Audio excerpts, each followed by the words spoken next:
the project, specifically for people that want to do the marginal likelihood thing. Do you want to go over it now? Okay. Yeah.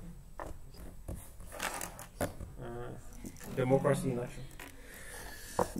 Okay. Okay. So let's see how we do this.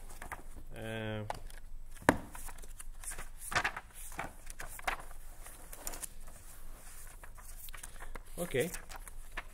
So what was the problem we had, right? We had two models. Yeah.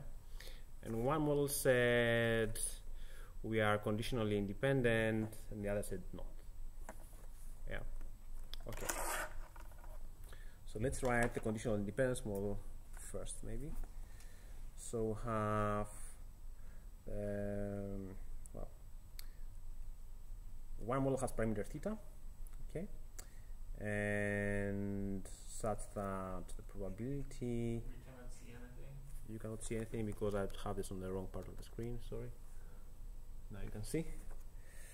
Well, let's focus it. Hopefully. Yeah. Okay. So you have a parameter theta, so that the probability that, let's say, A of A, given Y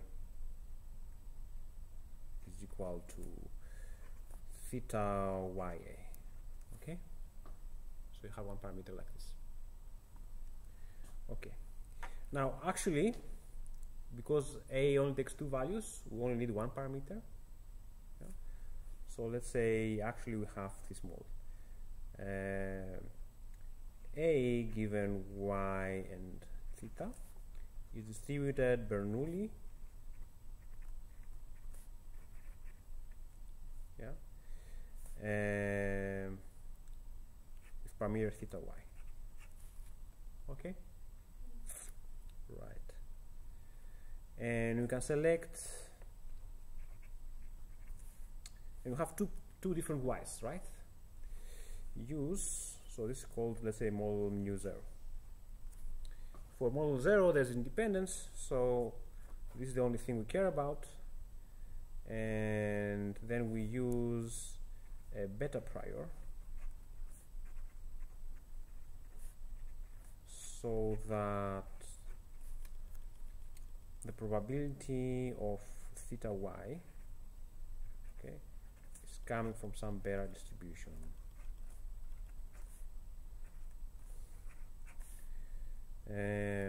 For all Y, so they're independent values, okay?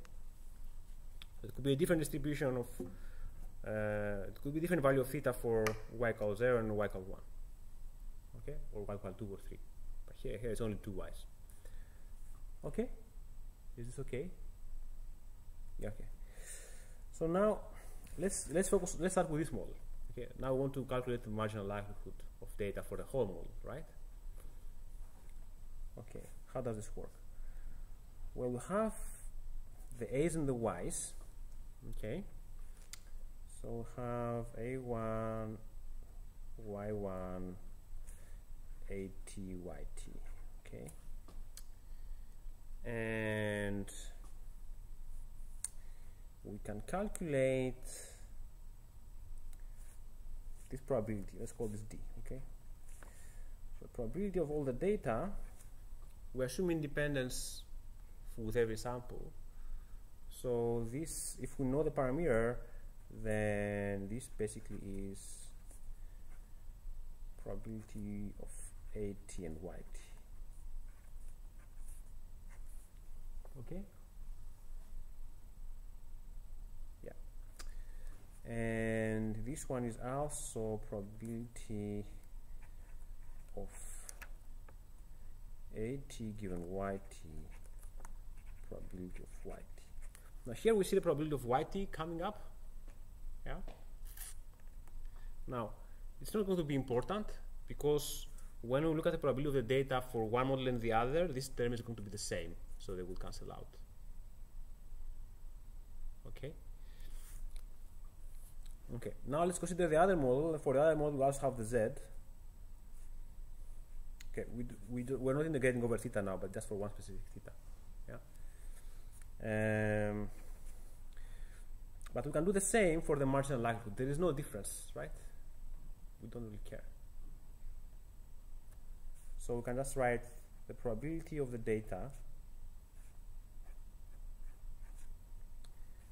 Okay. Now there's a difference. Okay. Because the probability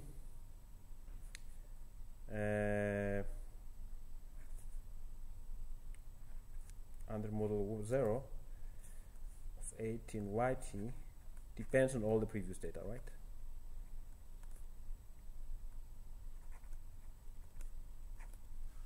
Okay, this is because we update our belief at every step. Yeah, but we can still rewrite this in terms of this. So if we ignore the y term, then we basically end up with probability according to the model 0 of 80 given yt and all the previous data. Okay.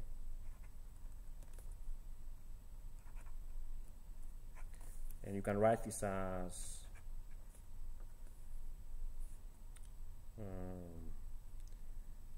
let's see. Yeah, that's fine. So you can write this in terms of the integral, but it's okay to leave it like that. Okay. Now, what is missing here? Well, we can do the same for the other model. Okay. But what are these individual terms? Well, the thing is that each one of these individual terms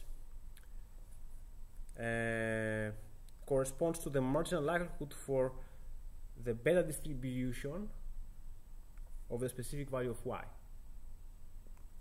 Yeah. So here we have, so in the end we have basically, you can write, sorry, 0. You can split the data in two parts, basically. Because the data you see for y equal 1 and the data you see for y equal 0, they don't influence the parameter of each other. So there's one parameter for y equal 1, one parameter for y equal 0, and here you have this independent beta prior. So when we look at the marginal likelihood, we only care about the marginal likelihood with respect to this parameter distribution and not the other one. So basically we write probability of the data is the probability of the data y equals 0 times probability of the data y equals 1. Okay. So now what's the big trick? Well, that's the only trick. So now if you want to write the model probability, yeah, it's going to be, as before, the probability of the model of the data under the model times the prior. And I'll have just two models.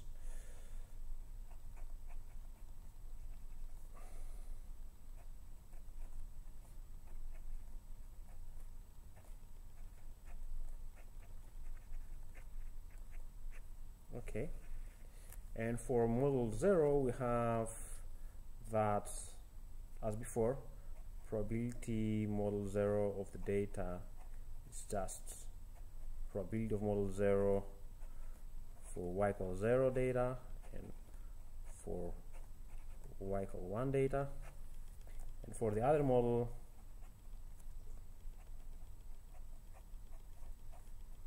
it's just the probability y equals 0 and z equals 0, right? Because the other model considers both possibilities, and so on, right? Probability of dy equal 1, z equal 1. Okay. So then, if you go to the codes,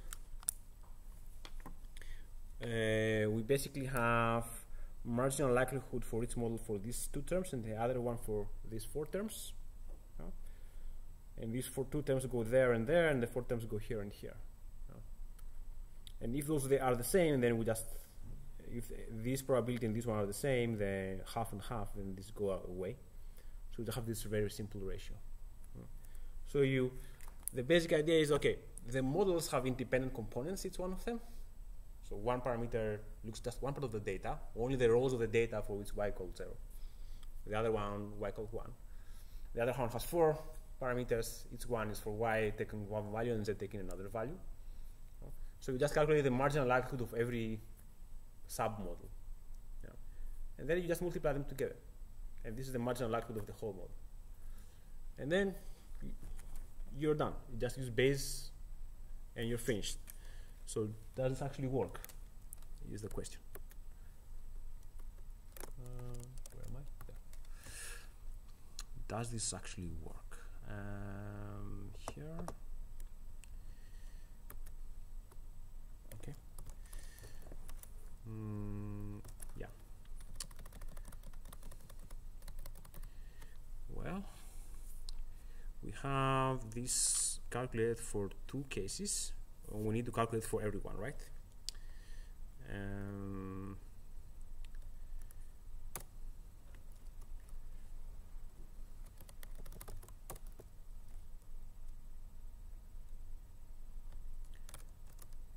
P independent equal to 1, P dependent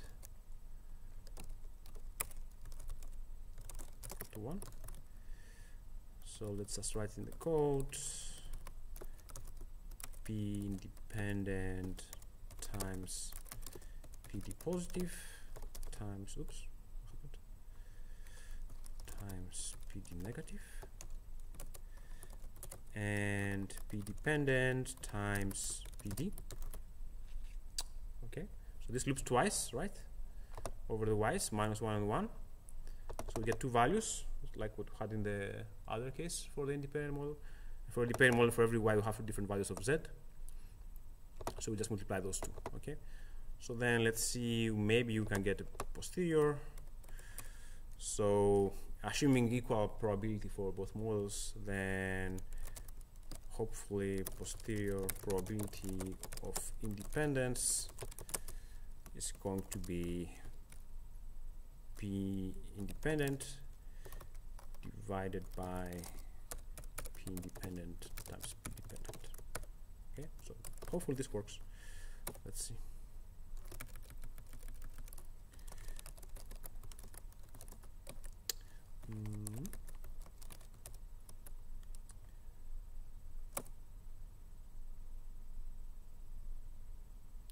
One. Okay, wow, very, very likely.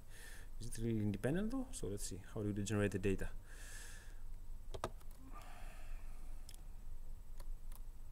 They don't seem to be independent because it's basically doing it wrong.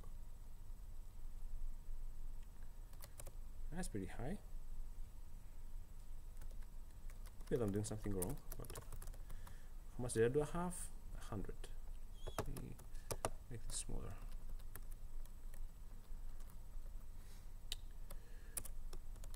Ten pieces of data should be less. Division by 0. Okay. Wow. Something wrong here actually. What could be wrong? It's too high.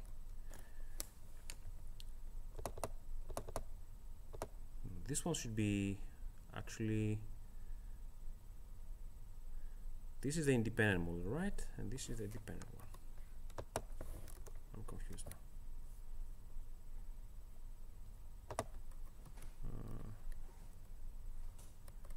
Okay, so this is the marginal posterior for the case of y equal y, and positives are y equal y in these ones. Fine. So this is the marginal likelihood.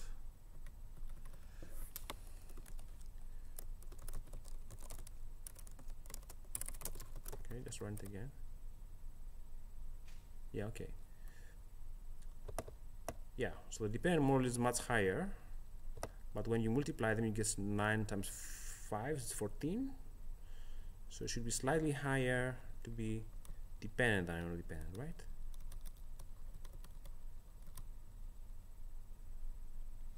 Am I doing something wrong?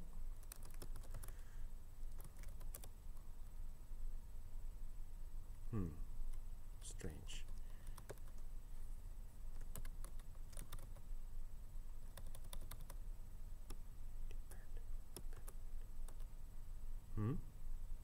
Any clues?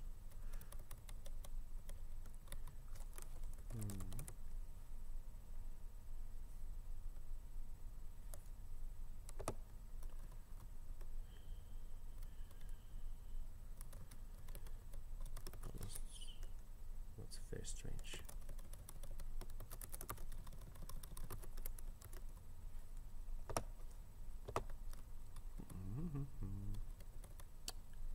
Why?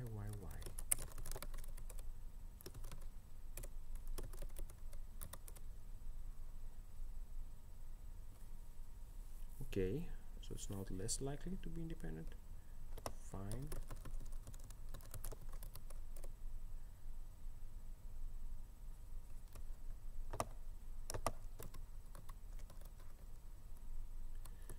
Okay, so this is really independent now and have lots of data. So I'm wondering why it doesn't work. So 52 and 97 are basically 149, right?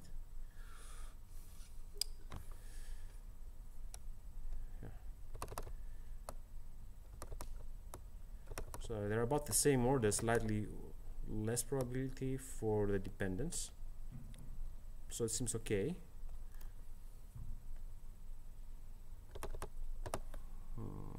Okay. Just making sure that it's not something to do with logarithms.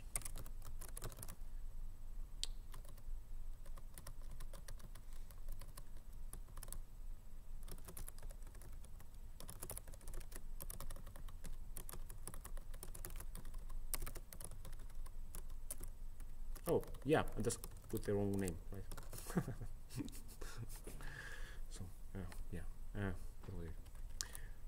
Anyway, yeah, that's fine.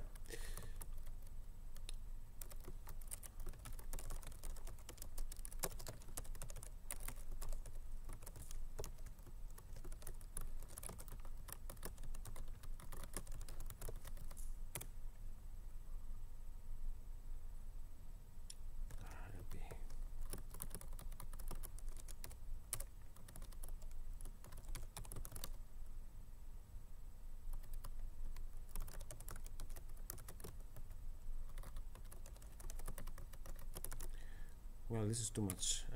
Let's just do it like this. That's fine. We already calculated before.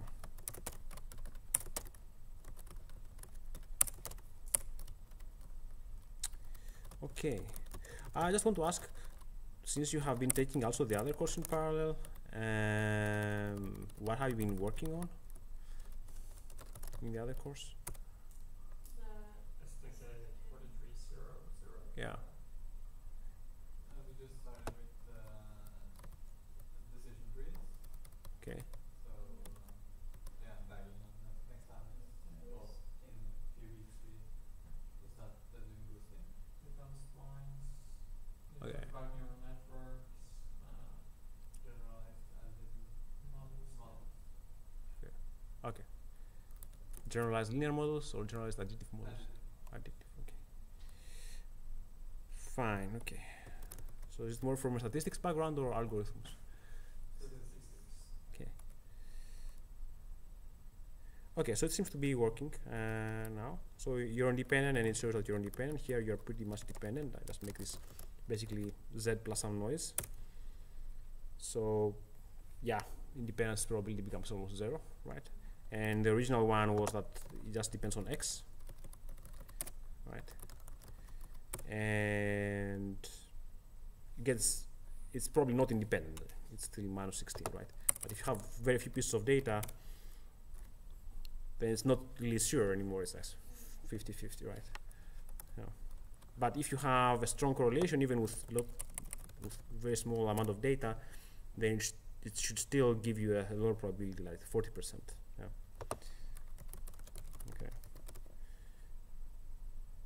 So 85%, right? But with XT, yeah, 100 pieces of data is not so much. Yeah, 53%, well, it's not very clear because there is a weak dependence through X. Yeah. And when the dependence is strong, it should give you a very small probability. Yeah. So basically it. So the nice thing again about the Bayesian approach is it gives you an uncertainty estimate, pretty much. You do have to make assumptions, but you always have to make assumptions. And the Bayesian idea is that you really say, these are my assumptions, A, B, C. Yeah. And then people can say, well, you have the wrong assumptions, they can change them if they want. Okay. Okay, that was a longer break than I hoped, but anyway, it doesn't matter.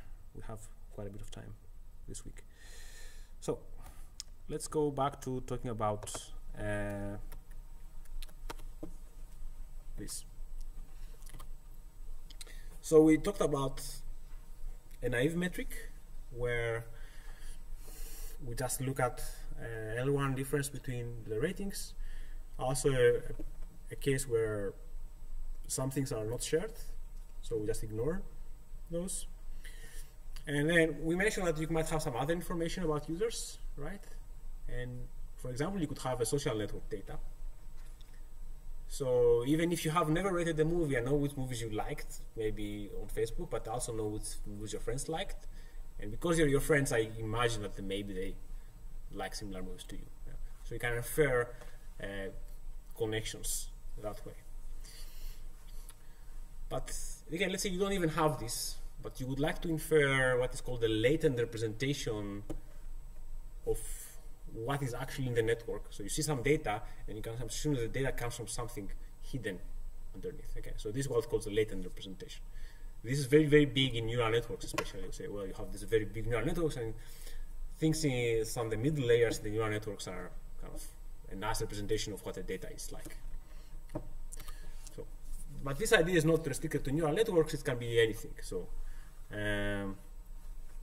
okay. So this is how it looks like. One of them anyway.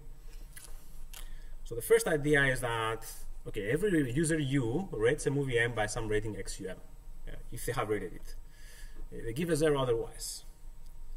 And we also would like to have another matrix which has a value 1 if they have rated a movie and 0 otherwise. This is useful because we want to ignore unrated movies.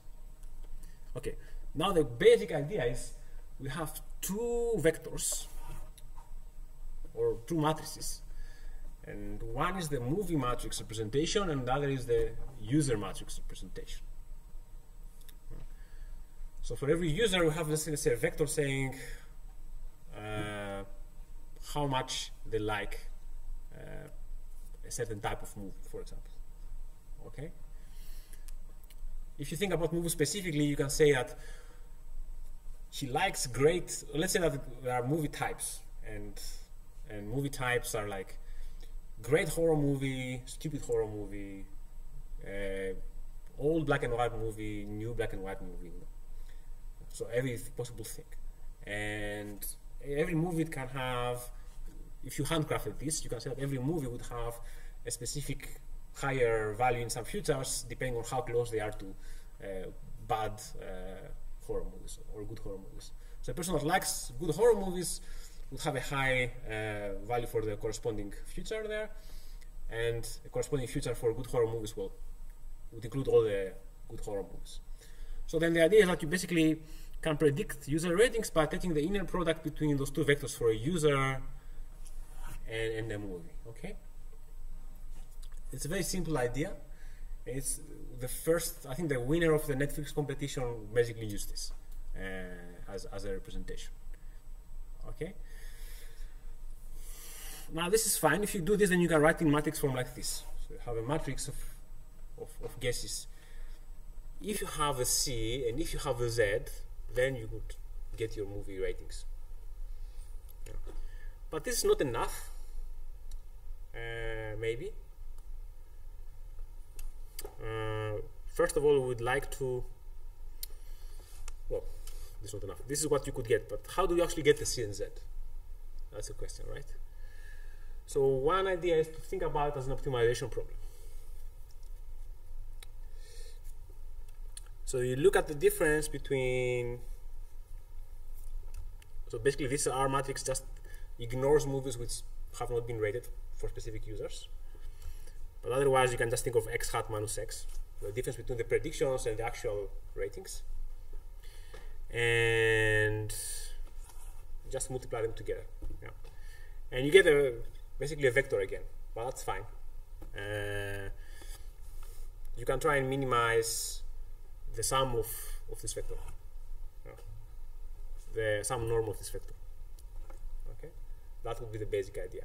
So you have a difference between the actual prediction and the actual ratings for every possible movie, and what you would like to do is to find C and Z that would minimize the difference between those two. Okay, right. And if you think about it, if C and Z are very low dimensional, so it's just one value for C, just one number, and one value for Z, that would kind of be like the, depending on what the norm is, if it's like it's the square norm, this would be basically like the average rating, just one number. Right? There's nothing else. One number gives you just one number, that's the average rating. Yeah. And if you take this thing here, it's kind of like the L2 norm. If you try and minimize this one, then you get basically a least square estimate for these matrices. Now, there's a problem here because the optimization problem has two matrices you want to minimize over. Yeah. So here, x hat is a function of both of these things, of C and Z. Yeah. And we know how to solve a least squares problem when we just don't know one of these matrices. Just a matrix inversion or a pseudo inverse. But we don't know how to solve it when there are two involved. Okay. So there's an algorithm called algebraic squares.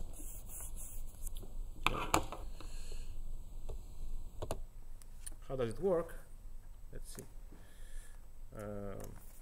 We'll do more of this in the lab next week, but let's just talk about the general idea.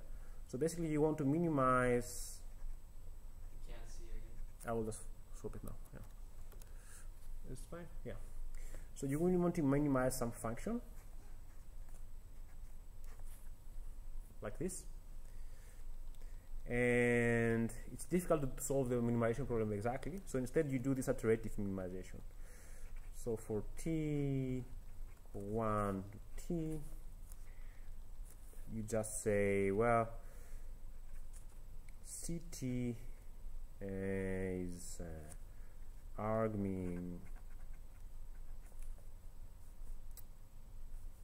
c f c zt, and then zt is arg t plus 1, sorry, is argmin, well, zt minus 1 there, maybe. Yeah, argmin z f ct z.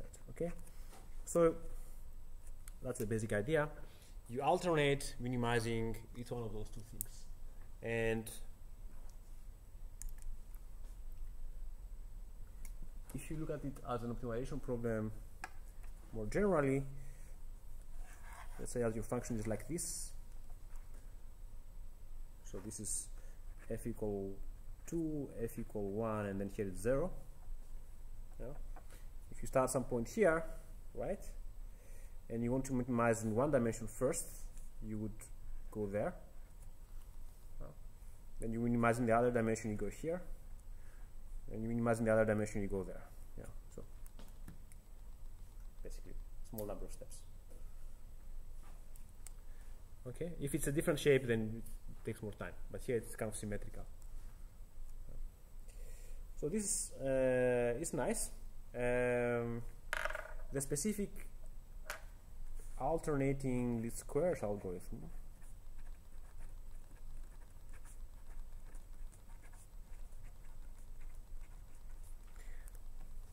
doesn't solve exactly a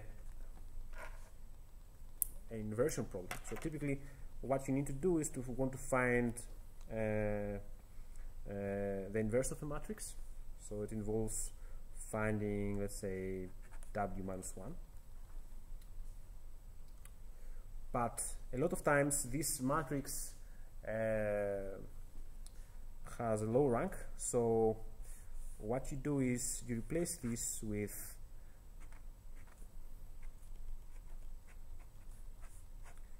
inverting a matrix that is added to it a small number lambda along the diagonal. And this small number makes it so that the optimization it can be done. Okay, which is also pretty nice. And then what you get is that when you do this calculation, you end up having two terms. I'll just write that at the high level. It's basically going to be one is going to be x hat minus x. Okay, some kind of norm between those two. And the other thing is going to be some function of c and z, which is related to this term here, the lambda term.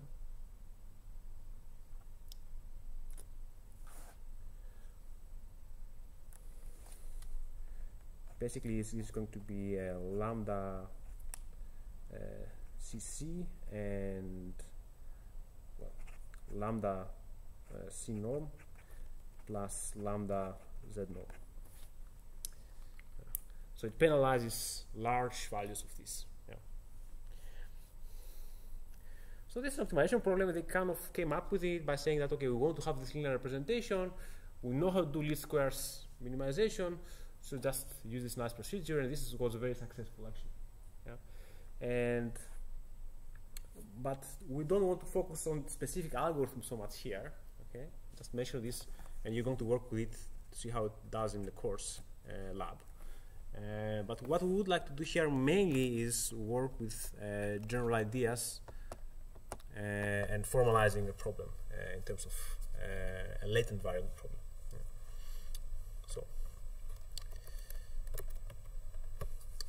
So let's go a bit back. Okay, step back now from the specific algorithm ALS and think about people's having preferences. Okay. Now let's say that there are two types of people, and every type of person has a parameter. It's described by a parameter, a very large parameter, so that it has a value of how much they like a specific movie. Okay. Okay. So let's say there are two movies only, movie A and movie B. Okay. And there are people that like movie A, type 1, people that like movie B, people that like both movies, people that don't like either movie. Okay. And let's say there is one parameter theta saying how probable it is that they like a movie. Make it very simple. So no ratings, just like and don't like. So if you pick a person with parameter theta for one movie equal to 0.5, then they're equally likely to like it or dislike it. But instead of saying that the person specifically has this parameter value, you can say that there is, let's say, a cluster, and all these people that are in the cluster have the same probability of liking or disliking a specific movie. When you look at a specific person, they will turn out to realize a specific value for it. But otherwise, they are kind of indistinguishable. They're kind of samples from the same cluster. So we'll go back to clustering again. So I guess I should switch back to notebook style. Now if you look at it again, let's think about the Gaussian distribution, right? Let's say there's only one movie, okay? Make it even simpler. And there are two types of people. People that like the movie and people that don't like the movie. And these are people that don't like and people that are like. Okay. So if I know beforehand that you are type 2 that likes the movie, then I know the probability that you like it is is described by this curve, the rating that you will give it. You will actually might give it a rating like this. And for the other case, it will be something like that. Now, for one-dimensional thing, it doesn't make a lot of sense. If you think about it as a two-dimensional setting, maybe it's more interesting. Yeah. So there's one cluster of people maybe that are like this, described by Gaussian like that. And there's another cluster of people that are maybe like this. Okay. So if they like one movie, they dislike the other one. And there's another cluster where they kind of like movies equally well.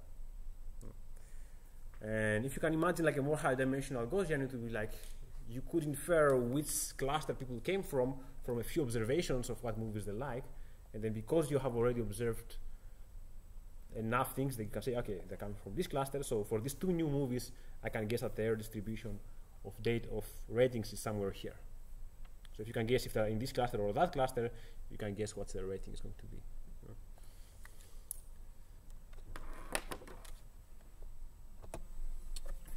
So here, actually, this model is much simpler. We can say that each user can have a rating of 0 or 1 for a movie, like or dislike. And if we somehow know, but we don't have to know it, but if we do know the parameter describing every cluster, and we knew the cluster of a person, then we can describe the probability with which they would like any movie in the dataset. Yeah, so for a specific movie, you can say, well, that's the probability that they will give you a rating of 1, and this is the probability that they will give you a rating of 0. Yeah. So to complete the model, we also need to have the probability of every cluster, add another parameter for that, so that their total probability is equal to 1. Okay? So this is standard latent variable model. This is observed variable, the movies that we observed. Actually, there are more latent variables, I will show them later. This is the basic latent variable, which is the cluster. So we assume it exists, but we haven't observed it. And this is another type of latent variable which you have used before, which is the model parameter. Yeah. But it's only one of them, in some sense. Here there's many latent parameters, yeah, latent values. So typically we distinguish these types of latent variables from these ones and say that these are model parameters and these are, let's say, individual latent variables or somehow related to the data. Okay? So in this particular case it would be user types. Yeah. Okay. So that's fine. Everything we have done so far with graphical models we can do now as well. Nothing changes. Okay. We could do some kind of inference for finding the parameter theta.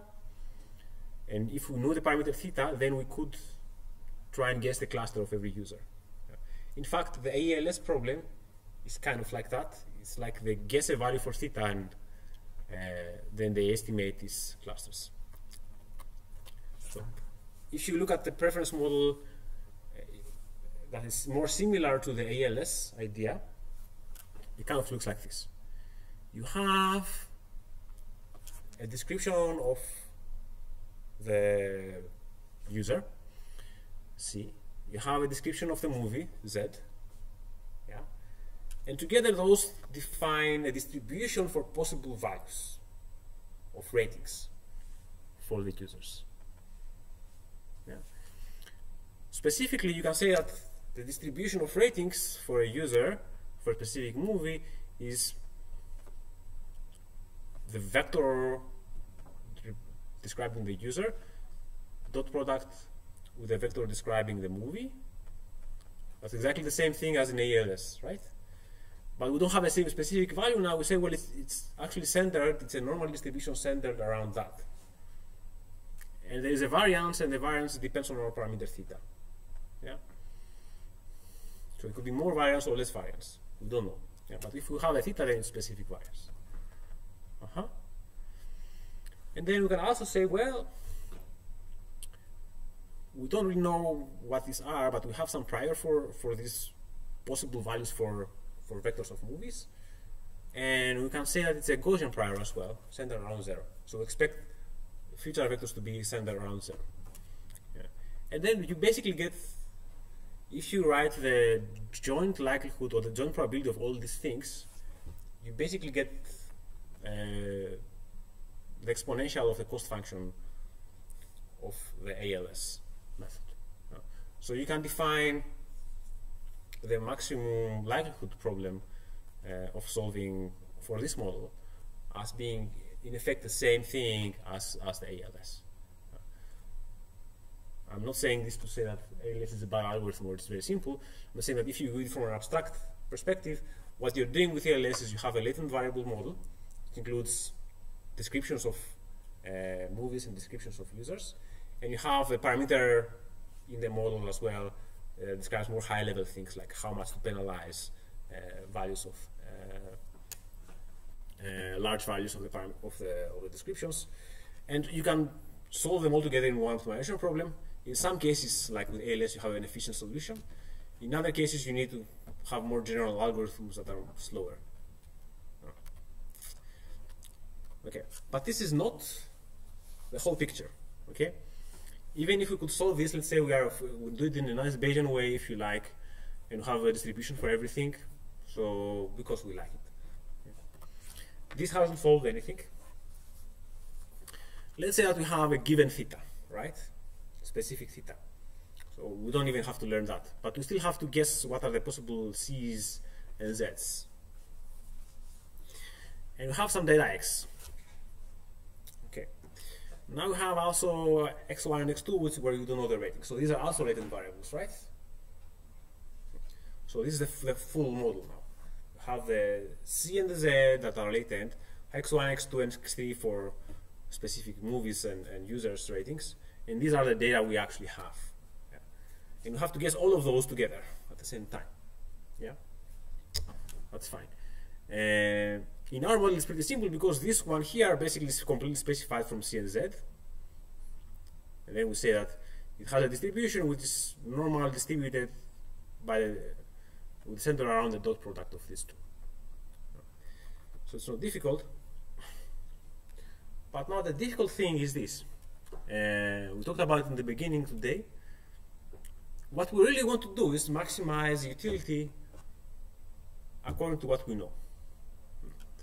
Let's say that we have some specific data X, okay, and we know the parameter theta, so it makes it a bit easier.